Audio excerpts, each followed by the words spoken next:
Hi friends, welcome back to NCERT in Telugu. So first chapter చూసుకున్నట్లయితే మనము the birth of Weimar republic. మనకి ఈ చాప్టర్లో మెయిన్గా ఏం చెప్తున్నారంటే వైమర్ రిపబ్లిక్ అసలు ఏ విధంగా ఫామ్ అయింది వరల్డ్ వార్ తర్వాత అని చెప్పేసి డిస్కస్ చేస్తున్నారు. సో మనము 20th సెంచరీ స్టార్టింగ్లో చూసుకున్నట్లయితే అంటే బిఫోర్ ద వరల్డ్ వార్ 1 మనకి జర్మనీ అనేది ఒక పవర్ఫుల్ ఎంపైర్ అనమాట. దాని తర్వాత ఎప్పుడైతే వార్ స్టార్ట్ అయిందో 1914 నుంచి 1918 వరకు మనకి ఫస్ట్ వరల్డ్ వార్ స్టార్ట్ అయింది కదా. సో ఆస్ట్రియా హంగేరీ ఎంపైర్ ఉంది, దాంతో కలిసి వీళ్ళు యాలీస్ పైన వార్ చేయడం జరిగింది. Allies included England, France and Russia. So అందరూ ఎంతూసియాస్టిక్గా అంటే చాలా ఉత్సాహంతో వార్లో పార్టిసిపేట్ చేద్దామని చెప్పేసి చాలామంది జాయిన్ అయ్యారు. ఎందుకంటే మనకి విక్టరీ ఎలాగైనా వస్తుంది అని చెప్పేసి, ఎందుకంటే జర్మనీ చాలా స్ట్రాంగ్గా ఉండేది ఇనీషియల్గా. బట్ వార్ ఒకసారి అవుతుంటే మనకి తెలుసు పరిస్థితులు కంట్రీలో చాలా దారుణంగా ఉంటాయని. అంటే ఇప్పుడు వార్ కోసం అని చెప్పేసి వాళ్ళు చాలా డబ్బులు ఇన్వెస్ట్ చేయాల్సి ఉంటుంది, వాళ్ళ యామ్యునిషన్ పైన, వాళ్ళ ఫుడ్ పైన అండ్ వాళ్ళ షెల్టర్ పైన, వీటన్నిటిపైన. సో ఈ విధంగా మనకి యూరోప్లో ఉన్న రీసోర్సెస్ అన్నీ కూడా వార్ కోసం అంతమవుతున్నాయి. అంటే మనకి ఓన్లీ జర్మనీ అనే కాదు, అన్ని కంట్రీస్లో పరిస్థితి అదే విధంగా ఉంటుందన్నమాట. బట్ జర్మనీ ఎప్పుడైతే వార్ స్టార్ట్ అయిందో వరల్డ్ వార్ 1, ఫ్రాన్స్ని బెల్జియంని ఆక్యుపై చేసేసినాయి అనమాట స్టార్టింగ్లోనే ఇనీషియల్గా. అంటే చూడండి దాని జర్మనీకి ఎంత పవర్ ఉందో. బట్ 1917లో అంటే వరల్డ్ వార్ ఎండ్ అయ్యే ఒక సంవత్సరం ముందు యుఎస్ ఎంట్రీ ఇచ్చింది against Germany. So US entry అయితే వార్ వన్ సైడ్ అయిపోద్ది అనమాట ఇక్కడ. సో 1917లో యుఎస్ ఎంట్రీ అయిపోయిన తర్వాత జర్మనీని డిఫీట్ చేయడం జరిగింది. అండ్ అలాగే సెంట్రల్ పవర్స్ మొత్తం వీళ్ళకి తల వంచేసాయి, యాలీస్కి. అంటే ఇంగ్లాండ్, ఫ్రాన్స్, రష్యా అండ్ యుఎస్ఏకి వీళ్ళందరూ ఇంకా ఓడిపోయాము అని చెప్పేసి చెప్పడం జరిగిందనమాట. మరి ఆ టైంలో జర్మనీని లీడ్ చేసిన ఎంపరర్ ఎవరు అంటే William two. So William two lead చేశారు, కానీ అన్ఫార్చునేట్గా యుఎస్ ఎంట్రీతో జర్మనీ ఓడిపోవడం జరిగింది. నెక్స్ట్ ఏమంటున్నారు, అబ్డికేషన్ ఆఫ్ ద ఎంపరర్. సో మనకి ఇక్కడ ఎంపరర్ ఎవరున్నారు చెప్పుకున్నాము, విలియం ద టూ ఉన్నారు కదా. సో విలియం టూ అబ్డికేట్ అయ్యారు, అంటే పదవి విరమణ చేయడం జరిగిందనమాట. అంటే అతని పదవి నుంచి తప్పుకున్న తర్వాత ఏమైంది అంటే వేరే పార్టీస్కి అవకాశం అనేది దక్కిందనమాట. సో నేషనల్ అసెంబ్లీ వేమర్ అనే ప్లేస్లో మీట్ అవ్వడం జరిగింది. మీట్ అయ్యి మనకు కూడా ఒక డెమోక్రటిక్ కాన్స్టిట్యూషన్ ఉండాలి అని చెప్పేసి డిసైడ్ అయ్యారు. అంటే మనకు ఒక రాజ్యాంగం ఉండాలి, మనకు కూడా ఒక పార్లమెంట్ అనేది ఉండాలి, దాని ఎన్నికలు మనకి ప్రజలు ఎన్నుకోవాలి అని చెప్పేసి వాళ్ళు డిసైడ్ అవ్వడం జరిగిందనమాట. So deputies were now elected to the German parliament or Reichstag. So ఆ పార్లమెంట్కి ఎవరైతే కావాలో సభ్యులు వాళ్ళని ఓటింగ్ ద్వారా, అంటే ఎవరైతే అడల్ట్స్ అండ్ ఇంక్లూడింగ్ విమెన్, మహిళలు అండ్ అలాగే ఎవరైతే మగవాళ్ళు వీళ్ళందరూ ఇంక్లూడ్ అయి ఉన్నారు అడల్ట్స్లో, వీళ్ళందరికీ ఓటింగ్ చేసే అవకాశం దక్కిందనమాట. సో వీళ్ళందరినీ పార్లమెంట్లోకి ఎన్నుకోవడం జరిగింది. మన జర్మన్ పార్లమెంట్ని మనము రైక్స్టాగ్ అని చెప్పేసి పిలుస్తూ ఉంటాం. సో వీళ్ళందరి సభ్యులతో ఫామ్ అయిన గవర్నమెంట్ని మనము వైమర్ రిపబ్లిక్ అని చెప్పేసి పిలుస్తూ ఉన్నాం. అర్థమైంది కదా ఫ్రెండ్స్. ఇప్పుడు వార్ అయిపోయిన తర్వాత ఎంపరర్ ఎవరైతే ఉన్నారో ఆయన పదవి విరమణ చేయడం, అంటే పదవి నుంచి తప్పుకున్న తర్వాత కంట్రీని రన్ చేయడానికి ఏదో ఒక గవర్నమెంట్ ఉండాలి కాబట్టి ఫామ్ అయిన గవర్నమెంటే మనకి ఇక్కడ Weimar republic. So government form అయింది, బాగానే ఉంది. మరి జనాలు దాన్ని యాక్సెప్ట్ చేశారా లేదా అని చెప్పేసి చూసుకున్నట్లయితే జనాలు చాలామంది దీన్ని యాక్సెప్ట్ చేయలేదు వైమర్ రిపబ్లిక్ని. ఎందుకు అంటే వరల్డ్ వార్ 1 అయిపోయిన తర్వాత ఒక పీస్ ట్రీటీ సైన్ చేసుకున్నామని చెప్పాం కదా, ట్రీటీ ఆఫ్ వెర్సైల్స్ అని చెప్పేసి. దాంట్లో ఉన్న టర్మ్స్ అండ్ కండిషన్స్ ఈ జనాలకి నచ్చలేదన్నమాట.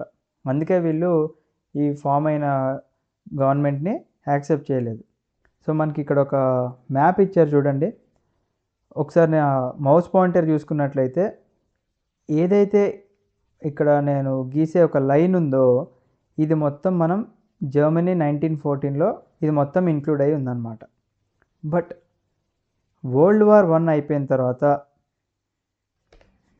మనకి ఇక్కడ కనిపిస్తున్న లైట్ సాఫ్రన్ కలర్లో ఉన్న ఏరియాస్ ఏవైతే ఉన్నాయో ఇక్కడ మనకి వెస్ట్ ప్రషియా, పోసెన్ అండ్ అలాగే ఈ బెల్జియం పార్ట్లో ఇక్కడ లోరెన్, ఎల్సాస్ ఇవన్నీ కూడా మనకి జర్మనీ నుంచి తీసేసుకోవడం జరిగిందనమాట ఈ ల్యాండ్. తర్వాత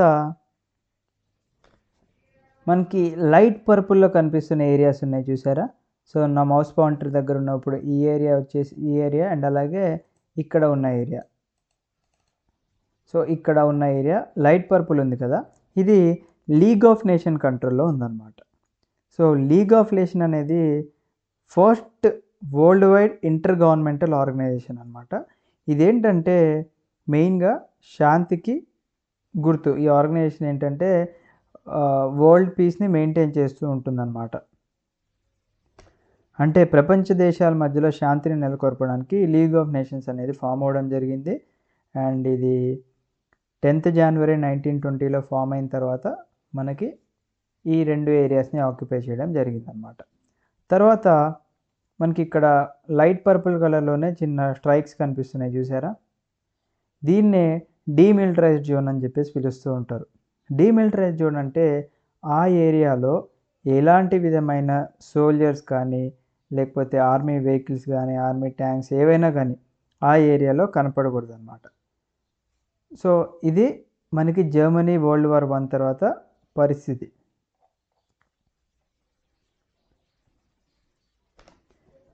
సో అందుకే అంటున్నారు చూడండి, treaty of Versailles with Allies was a harsh and humiliating peace అని చెప్పేసి అంటున్నారు. సో ట్రీటీ ఆఫ్ వర్సెల్స్ ప్రకారం ఇంకా ఏం జరిగింది జర్మనీకి నష్టం అంటే, జర్మనీ యొక్క ఓవర్సీస్ కాలనీస్ ఏవైతే ఉన్నాయో వాటిని కోల్పోయింది. And 10th of its population అంటే 100 మంది ఉంటే దాంట్లో 10 మందిని అలైడ్ పవర్స్కే కోల్పోవడం జరిగిందనమాట. అండ్ అలాగే 13% ఆఫ్ ఇట్స్ టెరిటరీస్, వాళ్ళ యొక్క టెరిటరీస్ ఏవైతే ఉన్నాయో దాంట్లో 13% వరకు కోల్పోవడం జరిగింది. And 75% of it's iron. So iron అనేది చాలా ఇంపార్టెంట్ ఒక కంట్రీకి, దాంట్లో 75% కోల్పోవడం జరిగింది. అండ్ అలాగే 26% ఆఫ్ ద కోల్ కూడా మొత్తం ఫ్రాన్స్, పోలాండ్, డెన్మార్క్ అండ్ లిథువేనియాకి సమర్పించుకున్నారనమాట ఈ ట్రీటీ ఆఫ్ వర్సెల్స్ ప్రకారం. ఇంకొకటి ఏం చెప్పారంటే జర్మనీలో ఏదైతే మిలిటరీ పవర్ ఉందో దాన్ని కూడా లిమిటెడ్ చేశారు. మీకు ఓన్లీ ఇంతనే మిలిటరీ పవర్ ఉండాలి అని చెప్పేసి వాళ్ళు చెప్పడం జరిగిందనమాట. దాంతోపాటుగా 6 బిలియన్ పౌండ్స్ ఇవ్వమని చెప్పారు. సో ఇవన్నీ చాలా హ్యూమిలియేటింగ్ టర్మ్స్ అనేవి మనకి ఇక్కడ కనిపిస్తున్నాయి అన్నమాట.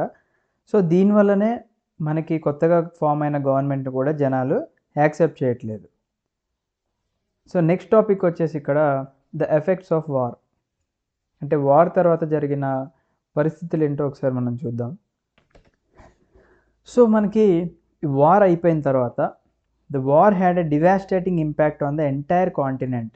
సో మనకు ఓన్లీ జర్మనీ అనే కాదు, మొత్తం యూరోపియన్ కాంటినెంట్ మొత్తం చూసుకున్నా కానీ మనకి బోత్ సైకలాజికల్లీ అండ్ ఫినాన్షియల్లీ చాలా లాస్ అయిపోయారని చెప్పి అంటున్నారు. ఒకప్పుడు యూరోప్ ఏం చేసేది, Europe from A continent of creditors Europe turn into one of debtors అని చెప్పేసి అంటున్నాడు. అంటే ఒకప్పుడు అప్పు ఇచ్చేవాళ్ళు వీళ్ళు, ఇప్పుడు అప్పు తీసుకోవాల్సిన పరిస్థితి వచ్చిందని చెప్పేసి అంటున్నారు అనమాట. Unfortunately the infant Weimar republic was being made to pay for the sins of the old empire. So Weimar republic అనేది మనకి ఎప్పుడు ఫామ్ అయింది, వరల్డ్ వార్ 1 ఎండ్ అయిన తర్వాత ఫామ్ అయింది. సో ఇది కొత్తగా ఫామ్ అయిన గవర్నమెంట్. బట్ ఏదైతే పాతగా ఎంపైర్ చేసిన తప్పులు, పాతగా ఎంపైర్ చేసిన అప్పులు ఇవన్నీ ఉన్నాయో ఇవన్నీ కూడా కొత్తగా ఫామ్ అయిన వైమర్ రిపబ్లిక్ని కట్టమని చెప్పేసి అన్నారు. అంటే మీరే రీపే చేయాల్సి ఉంటుంది అని చెప్పేసి అన్నారనమాట. సో ఇప్పుడు ఈ బర్డెన్ మొత్తం ఎవరి మీద ఉంది, కొత్తగా ఫామ్ అయిన వైమర్ రిపబ్లిక్ మీద ఉందన్నమాట. సో వీటిని అన్నింటినీ ఏమంటారంటే వార్ రిపరేషన్స్ అంటారు అనమాట. సో అది మనకి తర్వాత వస్తుంది టాపిక్. సో ఇక్కడ ఇచ్చారు చూడండి, the republic carried the burden of war guilt and national humiliation and was financially crippled by being forced to pay compensation. So మనకి బర్డెన్ అంతా వీళ్ళ మీదే ఉంది. అండ్ అలాగే ఫినాన్షియల్‌గా వీళ్ళని ఫోర్స్ చేస్తున్నారనమాట. మీరే దానికి మాకు దీనికి అయిన ఖర్చంతా మీరే పే చేయాలి అని చెప్పేసి వీళ్ళ మీద చాలా ప్రెషర్ అనేది ఉంది. సో ఇప్పుడు ఆబ్వియస్‌గా కట్టాల్సింది ఎవరు? గవర్నమెంట్. అంటే గవర్నమెంట్ దగ్గర డబ్బులు ఎక్కడి నుంచి వస్తాయి? అక్కడున్న ప్రజల దగ్గర నుంచి తీసుకుంటేనే వస్తాయి కదా! సో వెయిమర్ రిపబ్లిక్‌ని మెయిన్‌గా సపోర్ట్ చేసిన సోషలిస్ట్, క్యాథలిక్స్ అండ్ అలాగే డెమోక్రాట్స్ ఎవరైతే ఉన్నారో ఇప్పుడు వీళ్ళే టార్గెట్ అనమాట ఇవన్నీ అప్పులు తీర్చడానికి. సో వీళ్ళందరినీ కలిపి నవంబర్ క్రిమినల్స్ అని చెప్పేసి పిలుస్తూ ఉండేవాళ్ళు. సో ఇదే మెయిన్ రీజన్ అనమాట. ఇప్పుడు గవర్నమెంట్ ఫామ్ అయిన తర్వాత అంతా ఒక డెమోక్రటిక్ గవర్నమెంట్ కాబట్టి మాకు మంచి జరుగుతుందని చెప్పేసి ప్రజలు నమ్మారనమాట. బట్ ఇలాంటి టర్మ్స్ అండ్ కండిషన్స్‌కి యాక్సెప్ట్ చేసిన వెయిమర్ రిపబ్లిక్ మాకిప్పుడు అవసరం లేదు. వీళ్ళ వల్ల మన కంట్రీ మొత్తం ఇబ్బందులు పాలవుతుంది. అక్కడున్న ప్రజలు చాలా ఇబ్బందిగా గురవుతున్నారు.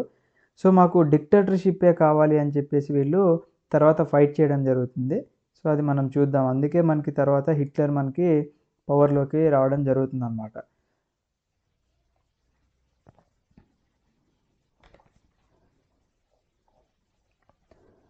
సో నెక్స్ట్ టాపిక్ వచ్చేసి political radicalism and economic crisis. So world war 1 తర్వాత మనకి చూసుకున్నట్లయితే యూరోప్‌లో ఒక పొలిటికల్ కండిషన్స్ అనేవి కంప్లీట్‌గా చేంజ్ అయిపోయినాయి. ఎందుకు అంటే డెమోక్రసీకున్న సపోర్ట్ తగ్గిపోవడం అండ్ అలాగే డిక్టేటర్‌షిప్‌కున్న సపోర్ట్ అనేది చాలా పెరిగిందనమాట. సో అసలు ఇప్పుడు సిట్యుయేషన్ ఏంటో ఒకసారి చూద్దాం. So the birth of Weimar Republic coincided with the revolutionary uprising of the Spartakist League on the pattern of the Bolshevik Revolution in Russia. అంటే మనకి రష్యాలో చూసుకున్నట్లయితే బోల్షెవిక్ పార్టీ ఏదైతే లెనిన్ లీడ్ చేశారో ఆ పార్టీ ఏంటి రష్యా పైన రివాల్ట్ చేయడం జరిగింది కదా. అదేవిధంగా ఇక్కడ స్పాటకిస్ట్ లీగ్ అని చెప్పేసి ఒక రెవల్యూషనరీ గ్రూప్ ఆఫ్ పీపుల్ ఏం చేశారంటే రివోల్ట్ చేయడం స్టార్ట్ చేశారనమాట. సో ఇక్కడ మనకి ఒక ఇమేజ్ కనిపిస్తుంది చూసారా. This is a rally organised by the radical group known as the Spartacist league.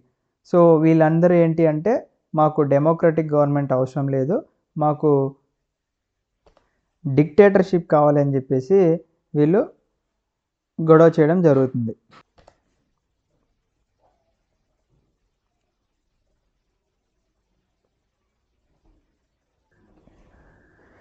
So the political atmosphere ఏదైతే ఉందో బర్లిన్లో వాళ్ళందరూ ఏం కావాలి అంటే మాకు సోషలిస్ట్ స్టైల్ గవర్నమెంట్స్ ఏదైతే ఉందో మనకి రష్యన్ రెవల్యూషన్లో చూసారా. సో ఆ కైండ్ ఆఫ్ గవర్నమెంట్ మాకు కావాలి అని చెప్పేసి అంటున్నారు అనమాట. ఎవరైతే ఈ సోషలిస్ట్ గవర్నమెంట్కి అపోజ్ చేశారో వీళ్ళు సోషలిస్ట్, డెమోక్రాట్స్ అండ్ క్యాథలిక్స్ వీళ్ళందరూ వెయిమర్లో కలుసుకొని డెమోక్రటిక్ రిపబ్లిక్కి ఫామ్ చేయడం జరిగింది.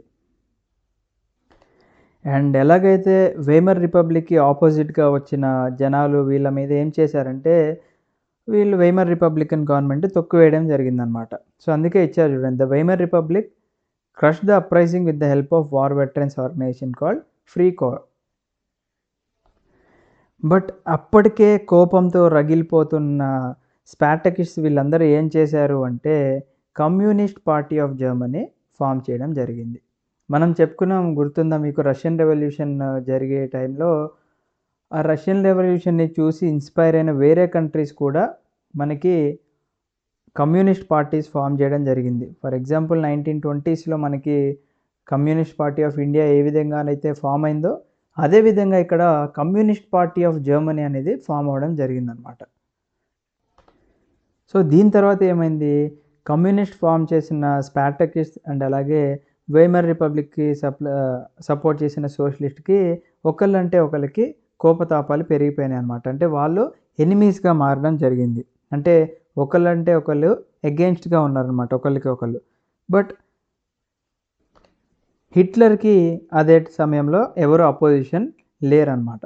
సో ఇది మనం పొలిటికల్ సిచ్యువేషన్ చూసుకున్నాం. సో మనకి ఈ కాన్సెప్ట్ యొక్క సైడ్ హెడింగ్ ఏంది, మెయిన్గా పొలిటికల్ రాడికలిజం అండ్ అలాగే ఎకనామిక్ క్రైసిస్ గురించి. సో ఇప్పుడు నెక్స్ట్ మనం డిస్కస్ చేసుకునే టాపిక్ ఏంటంటే economic crisis. So first world war fight చేయడానికి జర్మనీ ఏం చేసిందంటే లోన్ తీసుకుంది.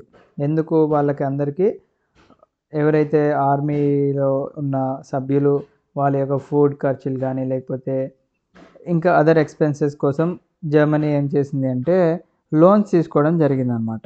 మరి తీసుకున్న అప్పుల్ని తిరిగి కట్టాలి గదా!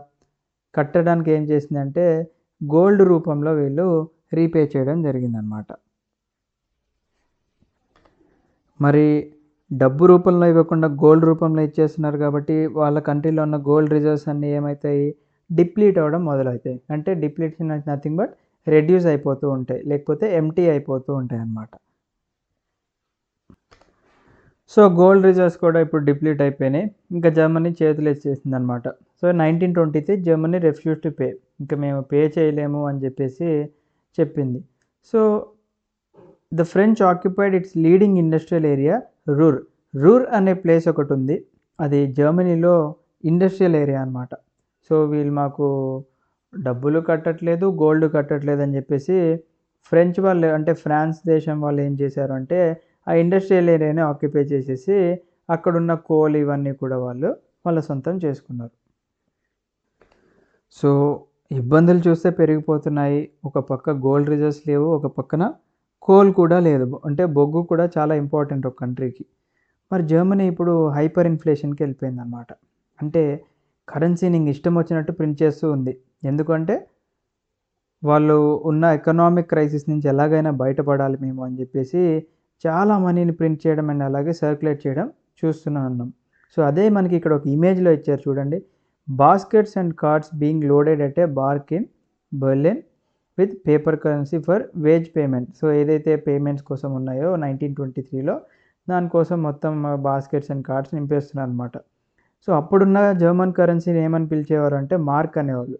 So, the German mark had so little value that vast amounts had to be used even for small payments. అంటే వాళ్ళు ఏ విధంగా ప్రింట్ చేయడం మొదలుపెట్టారంటే, వాళ్ళు ఒక చిన్న పేమెంట్ చేయాలన్నా కానీ చాలా ఎక్కువ మొత్తంలో డబ్బులు కట్టాల్సి ఉండాల్సిన పరిస్థితి వచ్చిందనమాట వాళ్ళకి. అందుకే ఇక్కడ స్టేట్మెంట్ ఇచ్చారు చూడండి. With too much printed money in circulation the value of the German mark fell అని చెప్పేసి అన్నారు. అంటే జర్మన్ యొక్క కరెన్సీ తగ్గిపోయింది. ఎంత తగ్గిపోయిందంటే ఏప్రిల్‌లో మనం ఒకసారి చూసుకున్నట్లయితే యూఎస్ డాలర్‌కి అండ్ జర్మన్ మార్క్‌కి డిఫరెన్స్ ఒక US dollar is equal to 24,000 marks. ఇదెక్కడ? ఏప్రిల్‌లో. అదే జూలైకొచ్చేసరికి 3,53,000 మార్క్స్ ఈక్వల్ టు ఒక యూఎస్ డాలర్. అండ్ ఆగస్ట్‌కొచ్చేస్తే 46,21,000 marks is equal to US dollar. And అలాగే డిసెంబర్‌కొచ్చేసరికి ఇంకా నంబర్ చూడండి ఫిగర్ అనేది పెరుగుతూనే ఉందన్నమాట.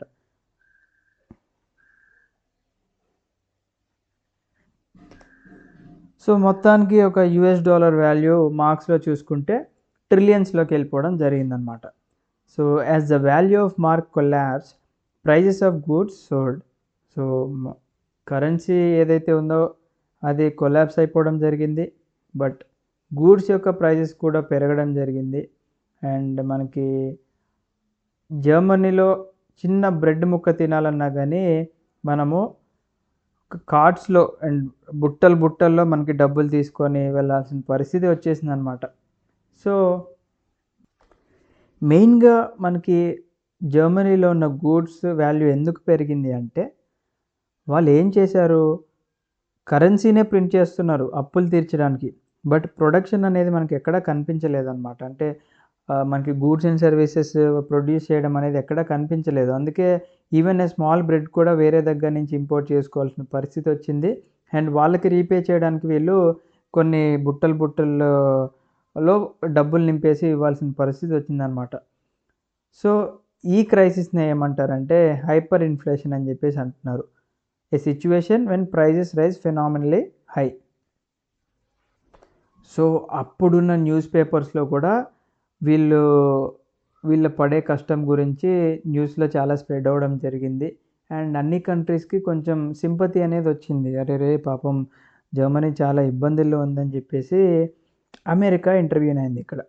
అంటే అమెరికా వాళ్ళొచ్చి ఏం చేశారు ఇక్కడ? మీ అప్పులన్నీ మేము తీరుస్తాం సోదరా అని చెప్పేసి జర్మనీ వాళ్ళకి సహాయం చేయడం జరిగిందనమాట ఇక్కడ.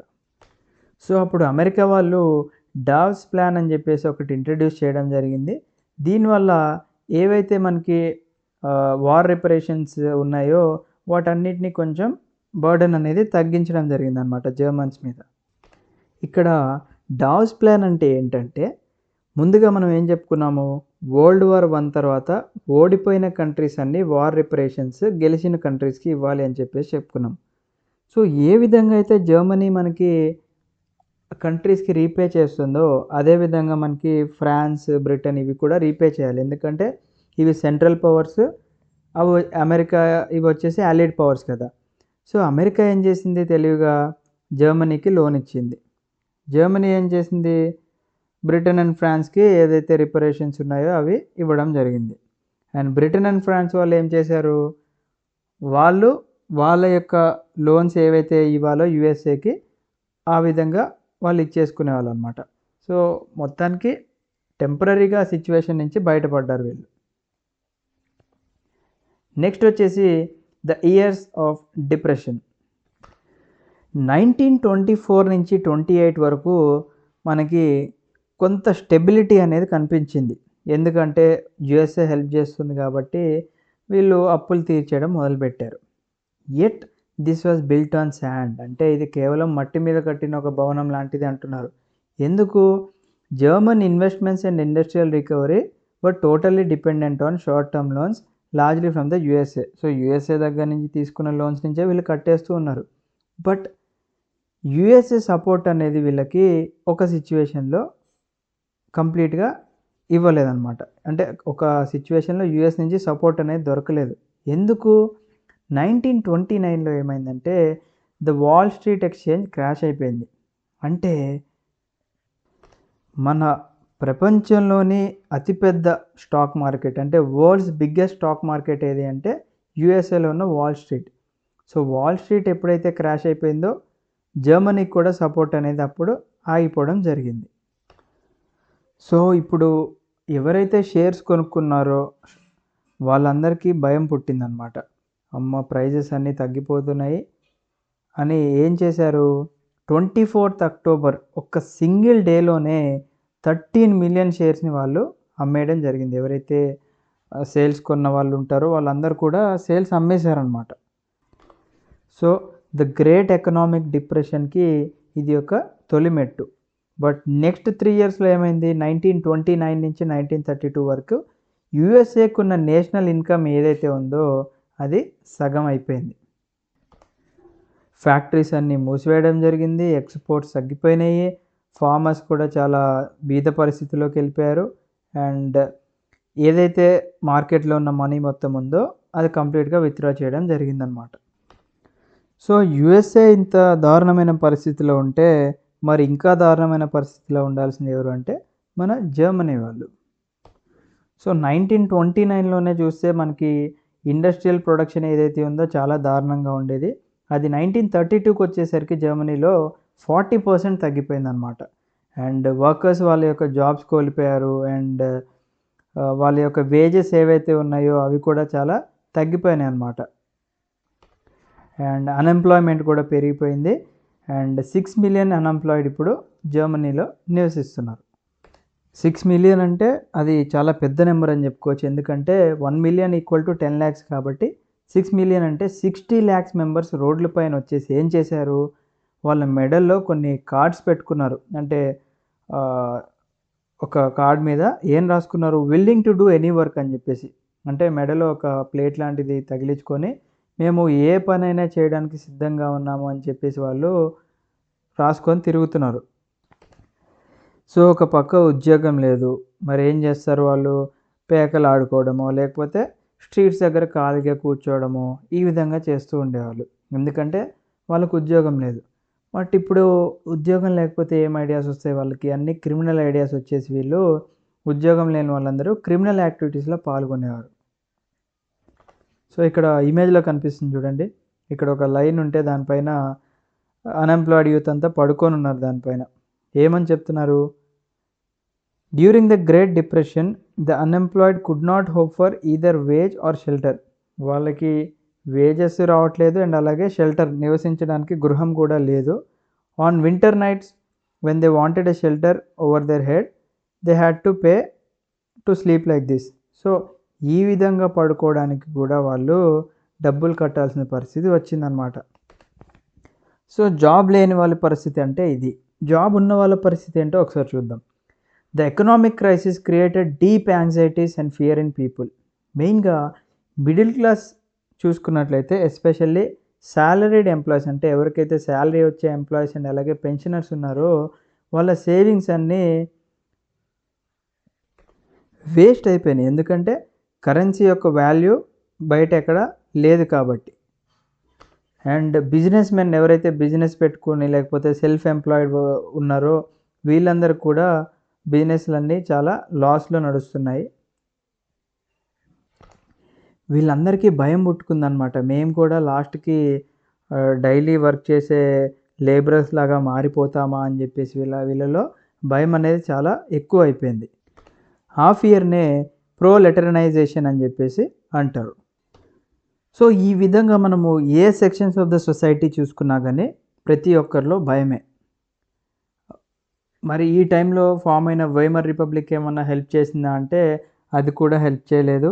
అండ్ సపోర్ట్ అనేది అసలు జనాలకి లభించలేదు గవర్నమెంట్ నుంచి. సో ఫామ్ అయిన వైమర్ కాన్స్టిట్యూషన్లో కొన్ని డిఫెక్ట్స్ అనేవి ఉండడం జరిగింది. సో దీనివల్లనే మనకి డిక్టేటర్షిప్ అనేది ఎస్టాబ్లిష్ చేయడం జరిగింది తర్వాత. సో ఇప్పుడున్న ఓన్లీ ఛాన్స్ ఏంటి అంటే ఈదర్ కోయలిషన్ గవర్నమెంట్ ఫామ్ చేయడము, లేకపోతే ఆర్టికల్ 48 ప్రకారం ప్రెసిడెంట్కి ఏమి ఉన్నాయంటే ఆ కంట్రీలో ఎమర్జెన్సీ పవర్స్ అనేది ఇంపోజ్ చేయడానికి అవకాశం ఉంది. అండ్ అలాగే సివిల్ రైట్స్ ఏవైతే ఉన్నాయో అవి సస్పెండ్ చేసే అవకాశాలు ఉన్నాయన్నమాట. సో ఒక 20 డిఫరెంట్ క్యాబినెట్స్ అనేవి ఫామ్ అవ్వడం జరిగింది. ఒక 239 డేస్ అవి ఉండడం జరిగింది. బట్ అయినా కానీ సిచ్యువేషన్ని మేనేజ్ చేసే పరిస్థితి మనకి లేదు ఆ టైంలో. సో అక్కడున్న జనాలందరికీ కూడా కాన్ఫిడెన్స్ అనేది పోయిందనమాట. పార్లమెంటరీ సిస్టమ్ అండ్ డెమోక్రసీ మీద కాన్ఫిడెన్స్ అనేది పోయి మాకు ఎలాగైనా డిక్టేటర్షిప్పే కావాలి అని చెప్పేసి వాళ్ళు కోరడం జరిగింది. అందుకనే హిట్లర్ ఇప్పుడు పవర్లోకి వస్తాడు. అది మన నెక్స్ట్ చాప్టర్లో చూద్దాం. Thank you. జై హింద్.